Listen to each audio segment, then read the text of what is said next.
సాక్ష్యమిచ్చుట అనే అంశంపై Telugu Bible quiz. మొదటి ప్రశ్న, నా ఇల్లంతటిలో నమ్మకమైన వాడు అని దేవుడు ఎవరిని గూర్చి సాక్ష్యమిచ్చెను?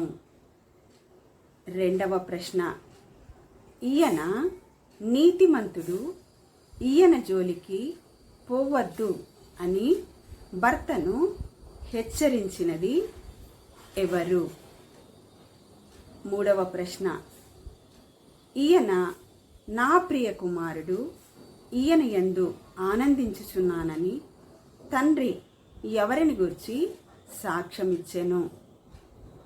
నాలుగవది, ఈయనే మెస్సయ్య అని సాక్ష్యమిచ్చిన స్త్రీ ఎవరు?